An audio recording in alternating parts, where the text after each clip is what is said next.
Salut tout le monde, oui je suis bien de retour, c'est bien moi. Donc ça fait très longtemps que j'ai plus fait de vidéo. Je m'en excuse, j'ai eu pas mal de trucs pas très cool dans ma vie, donc c'est vrai que j'avais plus trop l'envie de faire des vidéos. Mais ça m'a pas enlevé l'envie de lire, donc j'ai énormément de bouquins à vous présenter. C'est pour ça que je le ferai sûrement en plusieurs parties. Et je les mettrai sûrement dans des catégories, ce sera plus facile pour vous y retrouver. Avant de commencer, je voulais juste vous mettre certaines choses à plat, on va dire ça comme ça. J'ai eu pas mal de commentaires à propos de certaines fautes que je fais souvent dans mes titres de vidéos, ainsi que certaines fautes que je fais tout simplement quand je parle. Voilà, quand je parle. Je tenais à préciser donc en fait je suis tout simplement dysorthographique et dyslexique, donc c'est vrai que ça me pose pas mal de problèmes quand j'écris et quand je parle, c'est à dire que je fais énormément de fautes et je parle des fois pas très bien le français, on va dire ça comme ça, donc c'est vrai que ça m'handicape pas mal, donc je m'en excuse si ça en dérange certains.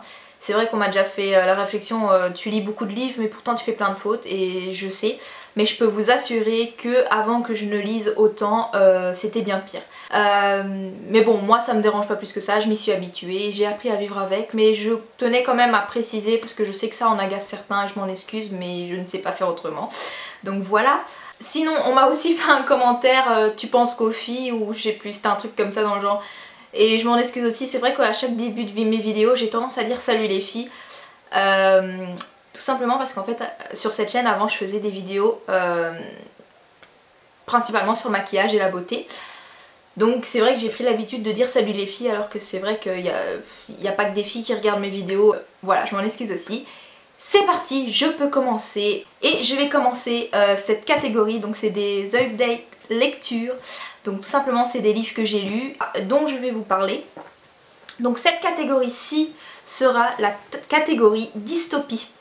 Voilà, donc il y en a certains que j'ai lus il y a très longtemps, il y en a d'autres un peu moins longtemps. Donc voilà, par contre je tiens quand même à reparler de BookNote.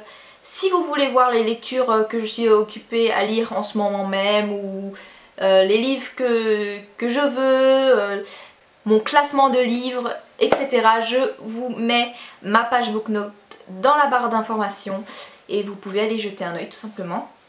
Donc, premier livre dans la catégorie dystopie, mais de vraie dystopie, on va dire ça comme ça.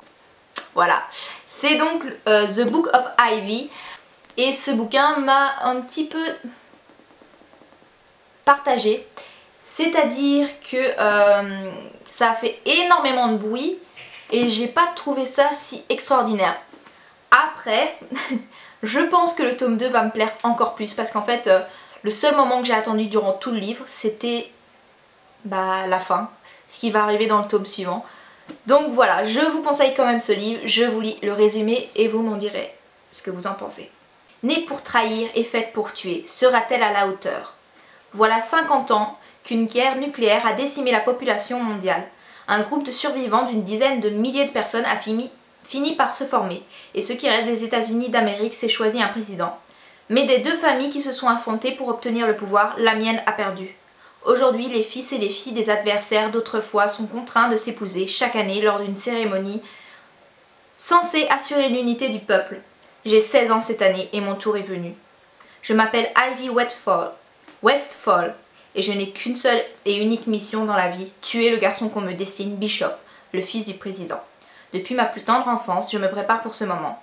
Peu importe mes sentiments, mes désirs, mes doutes. Les espoirs de toute une communauté reposent sur moi, le temps de la rébellion approche. Bishop doit mourir et je serai celle qui le tuera. Née pour trahir et faite pour tuer, sera-t-elle à la hauteur? Alors à la fin ils mettent à la fois histoire d'amour torturé, thriller psychologique et dystopie cruelle. The Book of Ivy vous entraîne dans un compte à rebours haletant dont vous ne sortirez pas indemne. Alors ce bouquin, donc comme je l'ai dit, m'a un peu partagée. Il y a des moments que j'ai adoré et d'autres moments où je me disais non ça va pas, non je n'aime pas ça. Je pense sincèrement, et j'ai vraiment hâte que le tome 2 sorte. Pourquoi? Parce que je pense sincèrement qu'il va être encore mieux que ce premier bouquin. J'ai donc adoré, mais je ne me mettrai pas ce livre dans mes bouquins préférés. Ensuite, je vais vous parler d'un autre bouquin qui a fait énormément parler de lui. D'ailleurs, le suivant aussi a fait beaucoup parler de lui. Mais bon, c'est Le Joyau. Donc, Le Joyau a fait beaucoup parler de lui, mais l'année passée, il me semble. Et c'est vrai que je me demandais vraiment ce que ça allait être. Et j'avoue que ce tome-là m'a un petit peu déçue aussi. Dans le sens où je m'attendais à plus, mais de nouveau, comme le précédent, je pense vraiment que le tome 2 sera 1000 fois mieux. Donc voilà. Je vous lis donc le résumé. Le Joyau, haut lieu et cœur de la société solitaire, représente la richesse, la beauté et la royauté. Mais pour une jeune fille pauvre comme Violette Lasting, le Joyau est avant tout synonyme de servitude. Et pas n'importe laquelle. Violette a été formée pour devenir mère porteuse. Car dans le Joyau, le vrai luxe est la descendance. Acheté lors de la vente aux enchères par la duchesse du lac, Violette, le lot 197, son nom officiel, va rapidement découvrir la réalité brutale qui se cache derrière l'étincelante façade du Joyau. S'exercer à la cruauté, à la trahison et au coup bas est la distraction favorite de la noblesse. Violette doit accepter son sort et tâcher de rester en vie. C'est pourtant dans ce sinistre quotidien qu'elle tombe amoureuse d'un séduisant garçon, loué pour servir de compagnon à la nièce aigrie de la duchesse. Cette relation interdite vaudra aux jeunes amants d'affronter les plus grands dangers. Voilà, donc j'ai particulièrement adoré les personnages en fait dans ce livre. Je trouve qu'ils ont été vraiment bien décrits mentalement parlant. Donc voilà, c'était aussi... J'ai vraiment ravagé ce bouquin malgré tout, même si, comme pour le précédent, je pense vraiment que le tome 2 va être 100 fois mieux.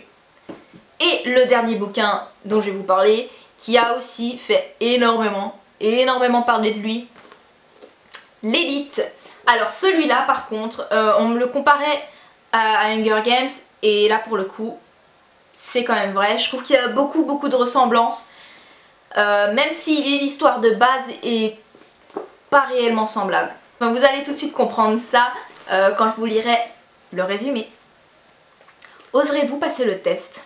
Profil idéal: être déterminé, compétent, débrouillard et avoir de parfaites connaissances en sciences naturelles, utiles pour survivre.